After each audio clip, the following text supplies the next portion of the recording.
E essa mensagem bíblica, ela tem por título a importância do dízimo e da oferta como ato de adoração. Não é?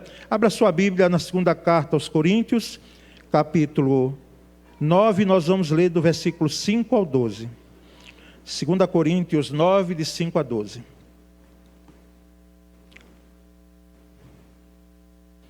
Segunda Coríntios 9, de 5 a 12. Nós, irmãos, vamos ler esse texto. Eu vou ler a Nova Versão Internacional, a NVI, que é essa que está na tela aí. E nós vamos fazer a exposição, então, em cima desse tema. Obrigado. A importância do dízimo, eu botei no singular, do dízimo e da oferta como ato de adoração.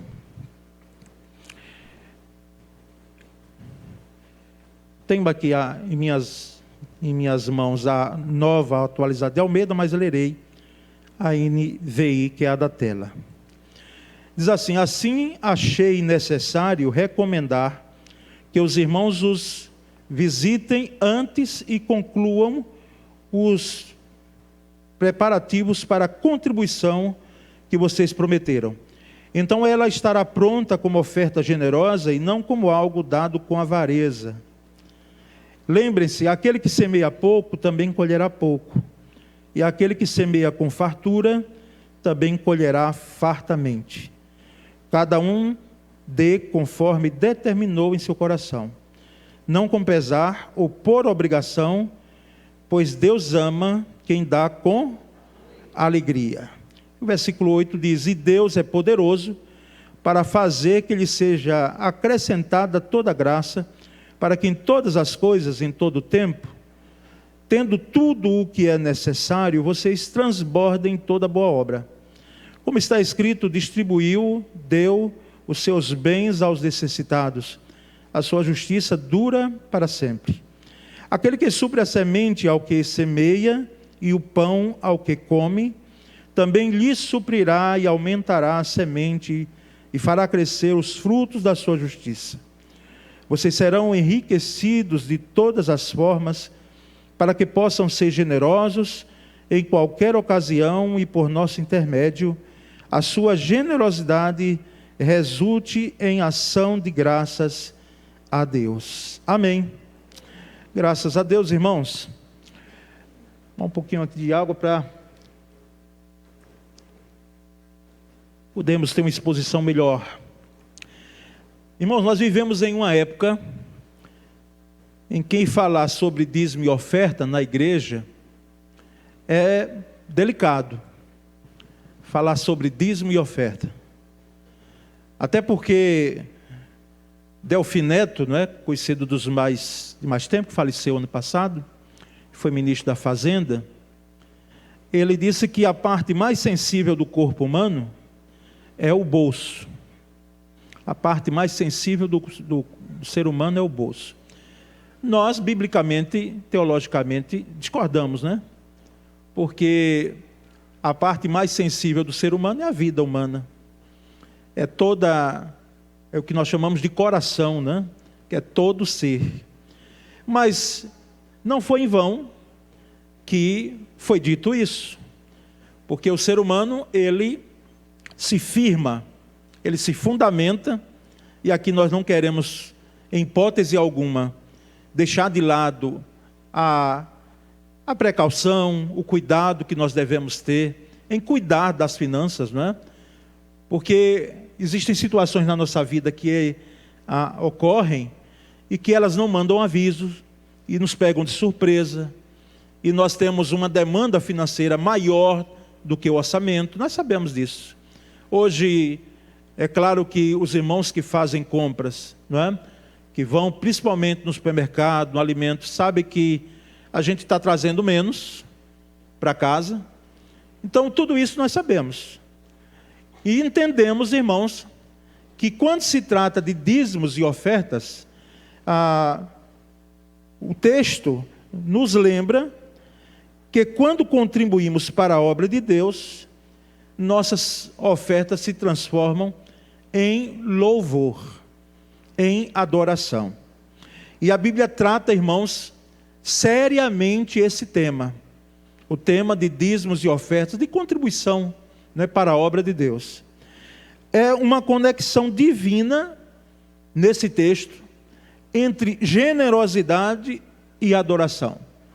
Generosidade porque os macedônios, né, a igreja de Macedônia, ela vai levantar uma oferta para a igreja de Jerusalém, que estava, os irmãos, em dificuldade, até no alimento. Então, é uma generosidade daquela igreja, uma igreja gentia, né, ou gentílica, fazendo um suporte, uma ajuda de caráter social, e a uma igreja que foi a pioneira do Evangelho, que foi a igreja de Jerusalém.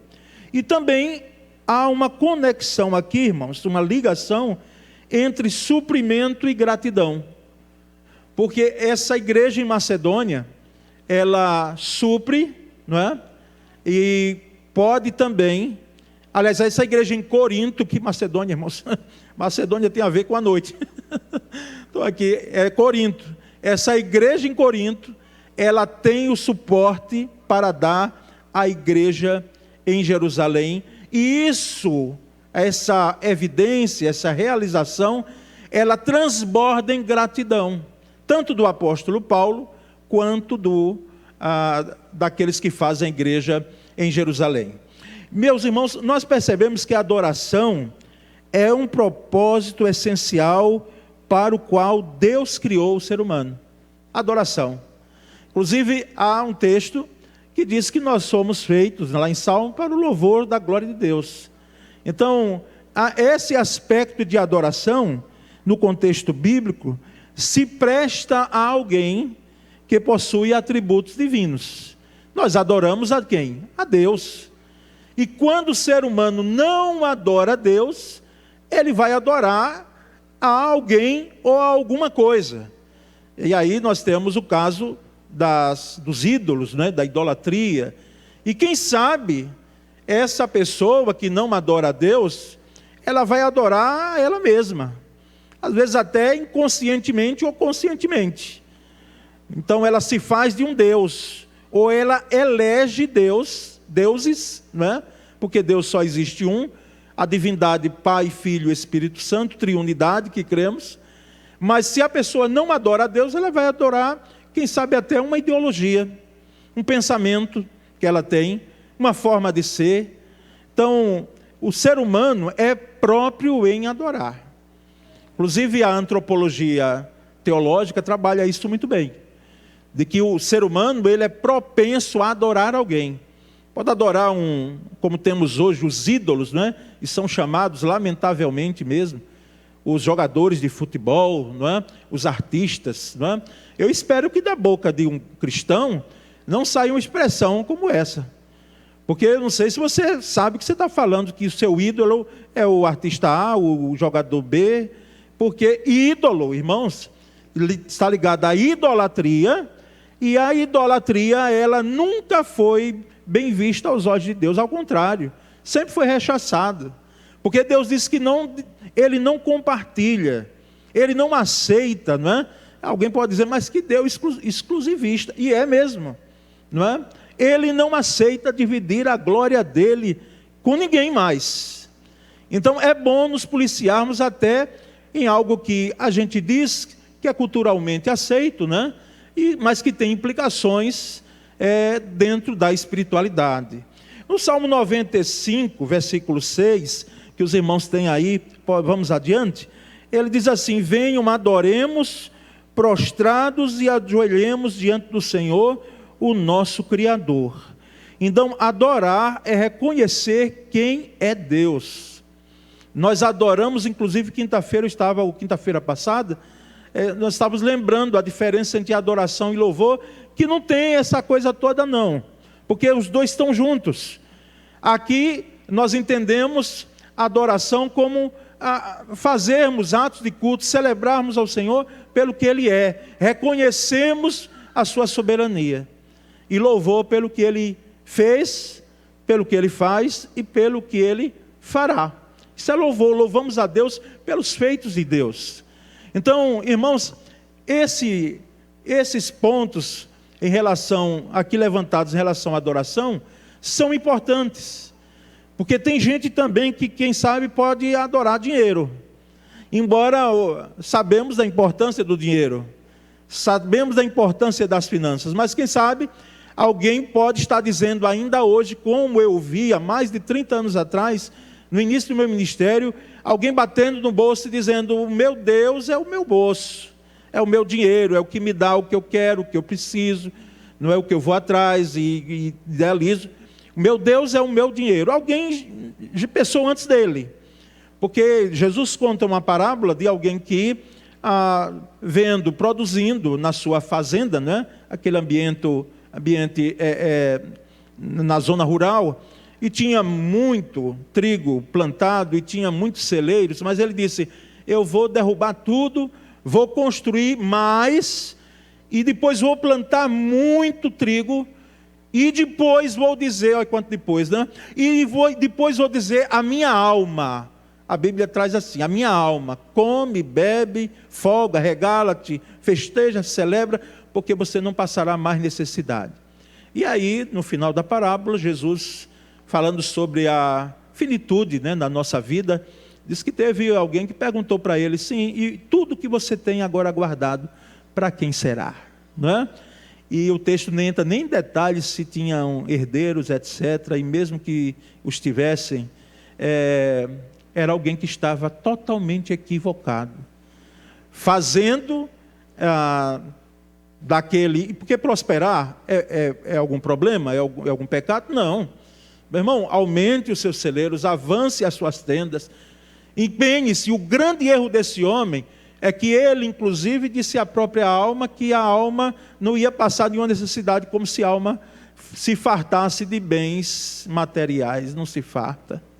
A alma só se pode ter a sua necessidade suprida por Deus, por Cristo Jesus. Então era um grande equívoco. E nós percebemos, irmãos, então, que dízimo é a 10ª parte da renda. É claro, daquilo que nós temos e recebemos para quem tem fonte de renda.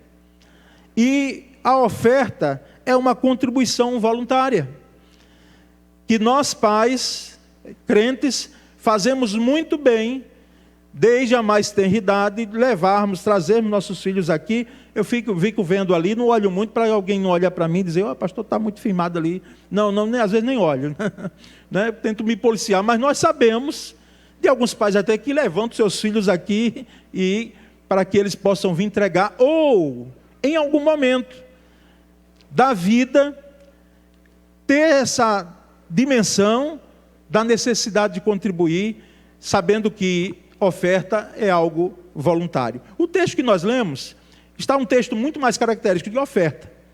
Embora no Antigo Testamento a palavra dízimo aparece cerca de 35 vezes. E no Novo Testamento alguém diz: não, foi da lei, não tem nada a ver. Aparece cerca de 10 vezes no Novo Testamento a palavra dízimo.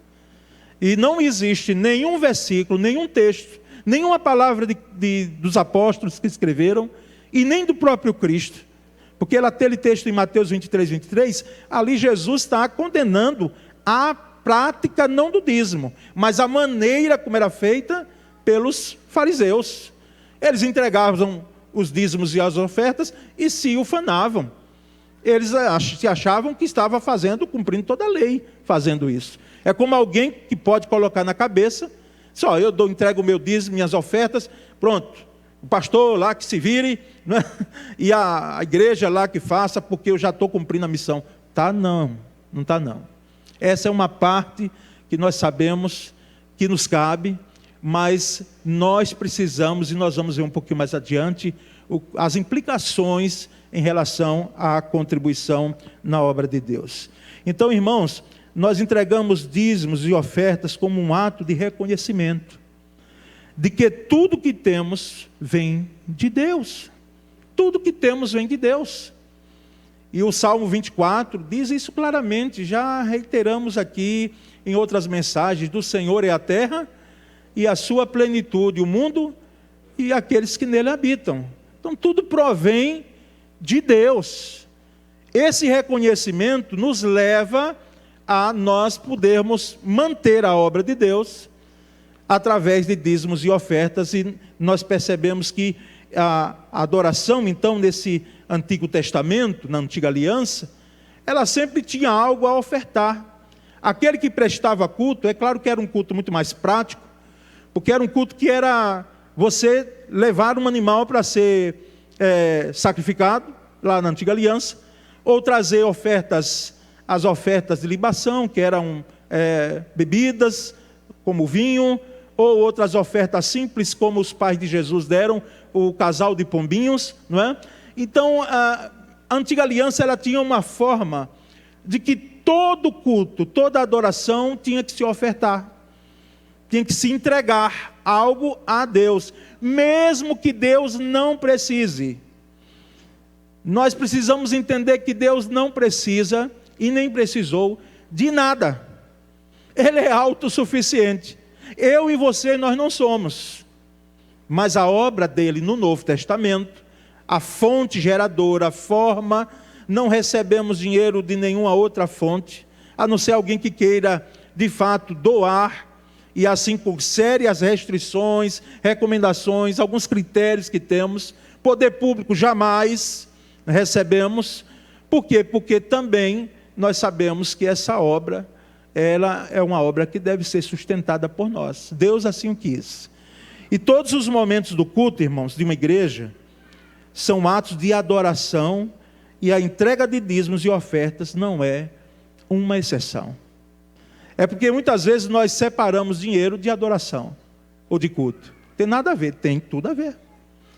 Quando eu entrego ou devolvo dízimo, ou entrego oferta, dou oferta, eu estou adorando ao Senhor.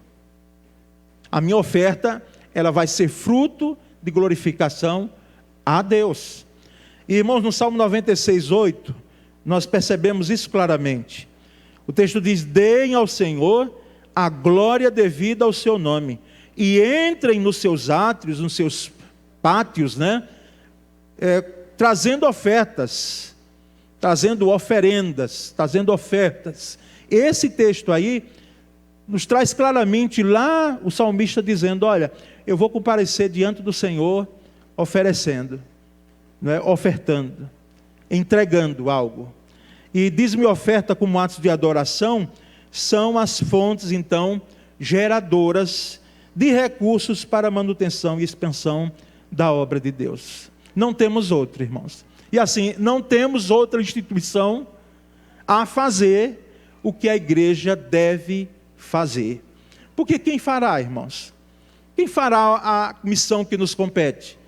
Será uma ONG, outra instituição? Não, irmãos, é a igreja. A igreja local e as igrejas, no sentido planetário, é que farão a missão. E cabe a nós fazermos. Dízimo e oferta são considerados atos de adoração, pois eles demonstram amor, fidelidade e compromisso com Deus e a sua obra. Amor é um ato de entrega, de doação, fidelidade, porque assim como Deus é fiel para comigo, embora passe eu apertos e muitas vezes dificuldades, até nas áreas financeiras, e quem não tem, não é? Se você não tem, glória a Deus, mas hoje a quantidade de pessoas que nós temos no Brasil endividadas não é pouca. E também de compromisso com a obra de Deus. Um compromisso. Essa obra é nossa. E quanto nós pudermos mais dedicarmos, tendo em mente que não é a quantidade que vai fazer com que eu seja fiel e tenha compromisso. Não. Porque Jesus olhava as pessoas doando lá no templo. E ele olhou e viu uma senhora, entregando lá uma oferta. E aí o próprio Cristo disse aos discípulos: olha, essa aqui, com essa moedinha, ela entregou muito mais do que todos esses outros aí. E eu penso que ali tinham os fariseus também ali no meio, entregando. E os discípulos ficaram ali, quem sabe, admirados, com olhos arregalados, porque Jesus disse: essa mulher, ela deu, mas a condição financeira, social dela é muito difícil. Mas ela não abriu mão de ofertar. É um irmão que eu tive o privilégio de conhecer, ainda seminarista, antes era congregação em Augusto Franco, não é? E hoje é a igreja lá, uma igreja pujante, operosa, a PIBAF lá no Augusto Franco.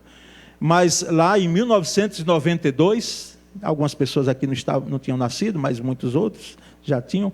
Eu fui lá, fui seminarista durante aquele ano, em 1992. E vou citar o nome dele aqui, por uma questão de honra mesmo a ele. Era o irmão Walter e sua esposa. Walter já nos antecedeu, na glória, como diz, não é? Já foi embora, foi até antes do tempo. Não é? Ceifado no acidente automobilístico, a irmã Luzinete, na época, e a família muito, né, abaladas, e nós também. Anos depois que eu saí de lá, aconteceu esse trágico acidente. Mas o que é que me chamava a atenção do Walter? O irmão Walter lá. Ganhava, irmãos, na época, um salário mínimo. E o Walter era fiel. Não é porque eu estava olhando lá quem era contribuinte, porque eu nem sei, viu? Eu não olho se você é dizimista ou não. Eu sei que eu entrego. E eu faço questão de vir aqui entregar como um ato pedagógico, porque eu poderia fazer o Pix, né? Fazia a transferência, mas eu faço questão de vir aqui. Às vezes é até difícil, porque tem que passar numa agência, retirar, porque eu quero entregar em espécie. Mas aqui eu estou, não é em vão que eu venho em frente. Não é para me exibir, mas é como um ato pedagógico, um elemento de que a igreja veja, de que eu também, e junto os outros pastores, eles disseram: pastor, deixa a gente fazer de outra forma, né? A forma mais prática, como temos hoje. E eu perguntei uma vez ao Walter, digo: rapaz, como é? Porque ele conversando comigo, e tomei conhecimento de que ele ganhava, na época, um salário mínimo, e a esposa outro salário. De como você entrega o dízimo e oferta, né? E ele não abria mão de cooperar com a obra que Deus nos tinha nos confiado ali em Augusto Franco. Irmãos, desde o Gênesis, dízimo e oferta são formas sublimes de prestar adoração, desde lá do Gênesis. Caim e Abel, eles nos dão essa forma de entendimento, não é? Então, desde o Gênesis, e passou pela a igreja chamada primitiva, e chegou até nós. É parte integrante do culto. O meu TCC, e eu costumo dizer que eu fui pastor Antônio Martins, a turma dos cobaias, porque foi o primeiro TCC do seminário do ITEBASE que se teve, foi a nossa turma. E a gente, por mais que teve orientação, né? Mas assim, ninguém sabia direito o que fazer. Se eu já tivesse passado pela universidade, eu faria sem mais dificuldades. Mas eu estava fazendo o curso universitário junto com o seminário, e ainda trabalhando no expediente, e ainda tomando conta de congregação. Então assim, mas eu lembro que o meu TCC foi sobre o culto cristão. E dentro do culto cristão nós temos elementos que temos aqui dominicalmente. Pode ser que alguém que venha de fora e diga: rapaz, a mesma coisa, já sei de qual a ordem do culto aí, não é? Mas cada culto tem sua história, e em todo culto cristão deve ter um momento de ofertório, é parte integrante do culto. Um desses irmãos que vem de outras igrejas, de outros segmentos, não que sejamos melhores do que ninguém, ao contrário, a PIBA ela tem, pelo menos na denominação batista e na sociedade, não é? Aracajuana, o dever de andar direitinha. É dever. Porque o que nós fizermos aqui reflete no campo, reflete na denominação, pela questão da historicidade da igreja.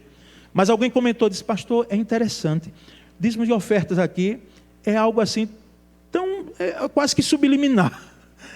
É algo assim feito no culto, que não há uma apelação, não há um apelo para contribuir, para entregar, para dar, porque nós temos visto hoje segmentos religiosos, tidos como evangélicos, que fazem apelo no início do culto, no meio do culto, depois do culto. E nós estão aqui os dízimos, os gasofiláceos, entregamos, e deve ser feito dessa forma. Irmãos, nós entendemos que Jesus condena não a prática do dízimo, mas a prática errada dele. A prática errada do dízimo. Tem gente falando hoje, admira-nos, em questão de trismo, o líder religioso, não é? Entregar o trismo, ainda mais liga a questão da divindade. Um dízimo para o Pai, um dízimo para o Filho, um dízimo para o Espírito Santo. Irmãos, nós temos visto, por isso que é delicado, mas não é por isso que nós vamos deixar de crer assim. Para nós faz parte do culto cristão, é um ato de adoração. A igreja no Novo Testamento, irmãos, usava o dia do Senhor, o domingo, não é? Para cultuar a Deus e trazer as ofertas como forma de culto, onde a igreja deveria contribuir. O texto de 1 Coríntios 16, 2, vamos adiante aí na tela, diz assim: no primeiro dia, de cada semana, e hoje é o primeiro dia, não é segunda-feira, é o domingo, né, dentro do nosso calendário, separem uma parte de sua renda, não esperem até que eu chegue para então coletar tudo de uma vez. Aqui se referindo à oferta. Aqui é a oferta. Mas o que o apóstolo Paulo também está colocando aqui, há um princípio, que é o princípio de contribuir. Por isso, dízimos e ofertas. Irmãos, em 2 Coríntios 9,7, na tela seguinte, diz assim: cada um dê, aliás, vamos ler juntos? Cada um dê, conforme determinou em seu coração, não com pesar ou por obrigação, pois Deus ama quem dá com alegria. Olha aí, cada um, ou seja, é individual. Um dia alguém me perguntou: pastor, se eu entregar o dízimo, nem trabalha esposa, nem trabalham filhos, porque são pequenos, se eu entregar o dízimo o dízimo da minha família, eu digo: irmãos, eu não vejo problema algum, porque só você tem renda, mas nós sabemos que ele é individual. Se alguém da família tem renda, e aquela pessoa, ela não entrega dízimo, ou não será feito por outro, não é? Não será feito por outro. Mas o entendimento nosso é que, se ninguém da família tem outra fonte de renda, não vejo problema teológico, bíblico teológico, de você botar lá família fulano tal, não é? Bote. Nada disso vejo proibição. Nós entendemos, irmãos, que isso é individual, é uma participação individual, conforme determinou em seu coração, ou seja, deve ser antecipado, algo pensado já e antecipado, não é calculado apenas, mas algo decidido antecipadamente. E por isso nós combatemos os apelos em segmentos e não aceitamos jamais em igreja batista, igrejas históricas, algo feito assim de apelação no meio. Entrega o carro, dê não sei quanto, não. Isso jamais, é algo que deve ser acordado com você mesmo, seja dízimo, seja oferta, antecipadamente. E você venha e coloque. Inclusive colocando sem a outra mão saber o que está colocando, ou seja, de forma muito, sem chamar atenção para si mesmo. E o texto diz que isso deve ser determinado em seu coração, por isso que o coração aqui, e não o bolso, tá certo? É a parte mais sensível do ser humano, é o coração, é a vida. Filho meu, dá-me o teu coração. Onde estará o seu tesouro, estará aí também o seu coração, ou vice-versa, não é? Onde o seu coração estiver, ali estará o seu tesouro, não é? E nós percebemos que isso deve ser feito não com pesar, meu Senhor, vou deixar para depois, né? Que pena, vou ter que entregar aqui o dízimo ou essa oferta, foi tanto chamado lá a atenção da igreja e tal, e eu vou dar com muito pesar, ou porque estou obrigado mesmo a fazer. Não, ninguém faça isso. Não é por obrigação, nem com pesar, com lamúria. Nós entendemos, irmãos, que também deixar para depois é complicado. Se você não tirar logo o seu dízimo, sua oferta, você não vai entregar depois, que não vai sobrar. A não ser que você seja bem criterioso. Houve um tempo aqui na igreja que eu era pastor auxiliar, e eu pedi que a igreja mesmo já retirasse da prebenda o dízimo. Porque em um determinado mês, e eu não tenho vergonha nenhuma de dizer isso aqui na frente de vocês, porque eu penso que eu não estou sozinho, não estava sozinho naquele tempo. Em um determinado mês não entreguei, E aí deixei para depois, e cadê? E não sobrou, não é? Não sobrou. E eu não entreguei naquele mês, eu digo, mais nunca, Senhor. Então falei com a igreja, ficou por um tempo, depois retornei, não é? A entregar aqui, repito, como esse elemento pedagógico que entendo, e também os irmãos de finanças disseram, pastor, todo mês lá uma saída, não é? Um desconto, que era tido saído como desconto, não é recomendável pelo não sei o que dessa contabilidade, então melhor que o senhor entregue mesmo, então tudo bem, sem problema. Mas irmãos, a palavra grega aqui usada, sim, com alegria, né? Pois Deus ama quem dá com alegria. A palavra grega aqui usada por Paulo é hilaron, da qual vem nossa palavra hilariante. E é bom que a gente separe hilariante, porque algumas coisas são hilariantes mesmo, no sentido pejorativo. Coisas hilariantes que a gente tem visto quase que diariamente hoje, que acontecem em situações, não é, na nossa nação, na nossa vida. São hilariantes às vezes. A gente, como diz, rir para não chorar. Mas nós deveríamos aqui, o sentido de hilaron, alegria, é o sentido, olha que interessante, pular de alegria pelo fato de Deus nos conceder a graça de contribuir. Pular de alegria. É porque nós não estamos na África. E eu tenho desejo de um dia ir lá, não é? Antes de morrer, não apenas ver as origens dos meus irmãos naquela situação lá de África, mas de cultuar com eles. É claro que eu não conseguirei, como já disse aqui, não é, fazer toda a desenvoltura de corpo que eles fazem, né? Mesmo que eu emagreça, eu terei dificuldade, porque a nossa forma de culto é essa. Aqui nós entendemos liturgia dessa forma, não é? Aqui. Mas, irmãos, os africanos, exceto aquelas igrejas de origem inglesa, não é? Britânica, eles são muito mais centrados, mas eles têm uma própria forma. Se você botar depois, não bota agora não, mas depois procurar aí forma de cultuar, de ofertar, aliás, dos africanos, num culto evangélico.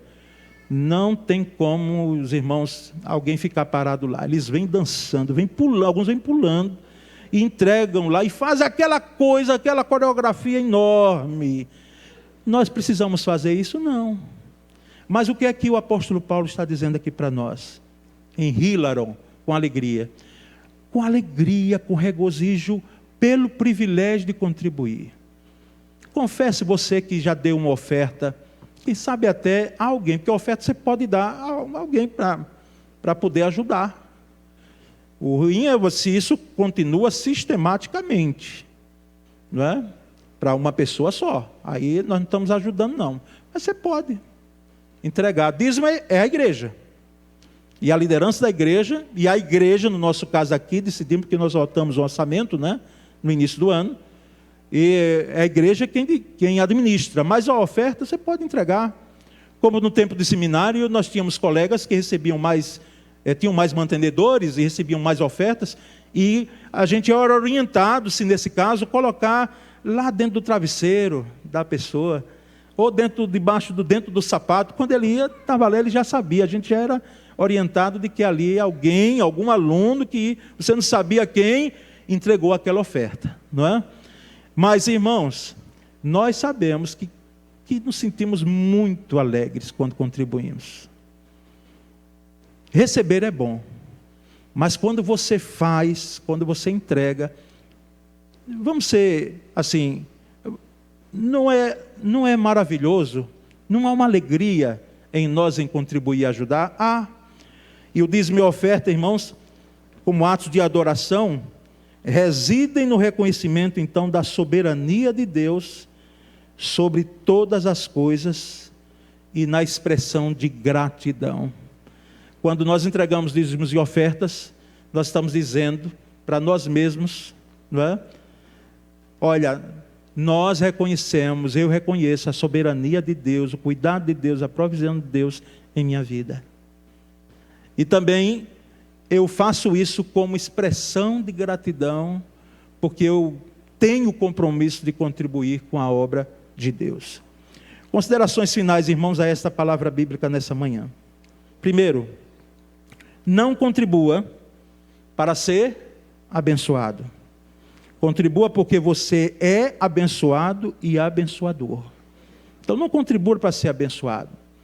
Abençoado é bom ser abençoado, mas não ligue dízimos e ofertas, dizendo, eu estou entregando, eu estou aqui devolvendo, para ser mais abençoado por Deus.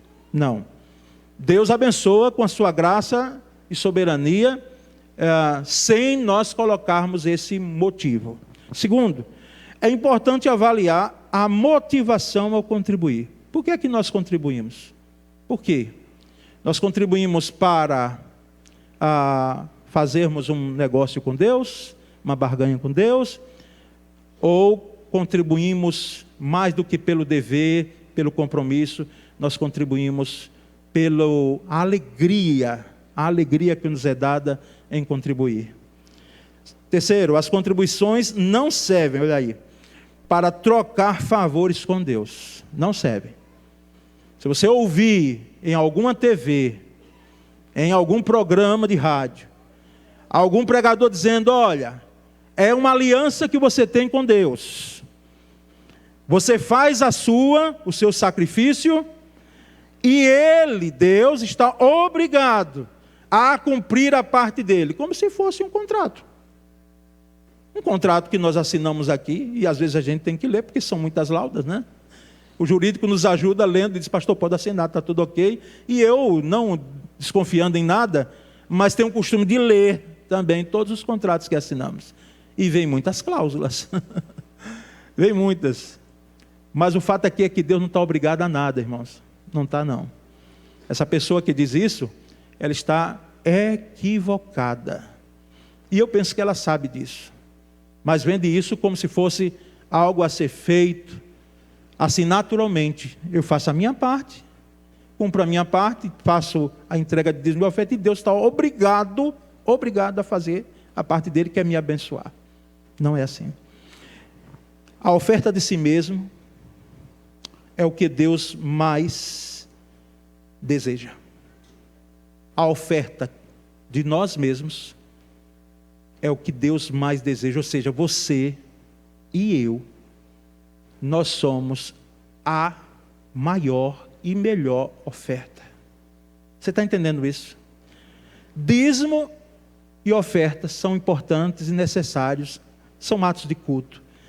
Mas a minha vida, a sua vida, são as maiores ofertas, é a maior oferta que Deus, Ele recebe.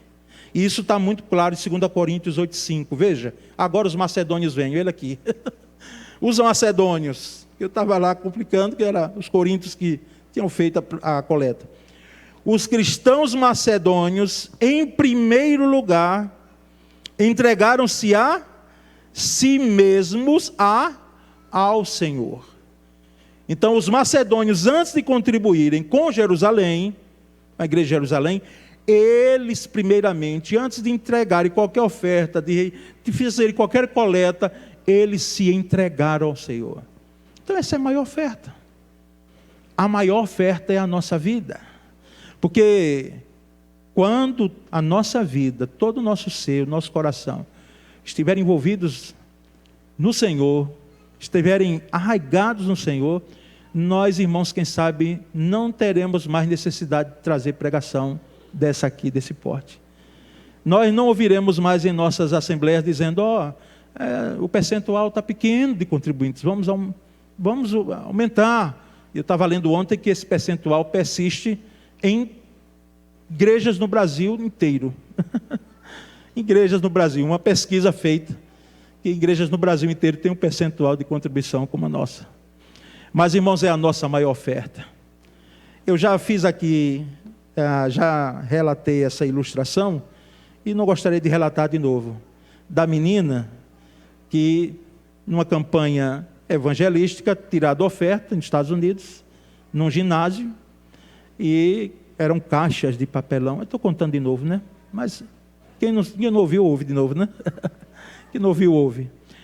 E a menina, quando chegou para ela, uma criança, e aqueles diáconos, né? Aqueles que estavam com as caixas de papelão para que as pessoas colocassem ali oferta, dinheiro, não tinha Pix na época. Ela pediu que abaixasse a caixa, abaixasse mais, e o diácono ali, eu acho que não está entendendo direito, e quando ele abaixou até o chão, ela entrou dentro da caixa e disse: eu estou me doando, eu sou oferta agora, eu não tenho dinheiro, mas eu estou me ofertando aqui para o Senhor. Irmãos, essa moça, essa menina, ela foi uma bênção na obra missionária, não é? Uma bênção na obra missionária, a decisão de uma criança. Nós vamos nesse momento, irmãos, orar ao Senhor, pedir sua graça e misericórdia sobre ele em nossas vidas. Oremos, e com a bênção estamos encerrando o culto dessa manhã. Quero reiterar o convite aos que nos visitam, estarmos na sala de acolhimento. A classe membresia está comigo hoje, viu? Hoje é o encerramento da classe membresia, vocês estão comigo hoje. E após o culto vai ter na quadra feijoada. Você pode levar, ou quem sabe almoçar aqui, tá bom? Vamos ficar em pé, vamos orar encerrando. Vou pedir à administração para verificar o relógio, que ele está atrasado 5 minutos. É melhor que ele fique adiantado 5 minutos do que atrasado. Mas está ali. Vamos encerrar. Senhor Deus bendito, muito obrigado nessa manhã.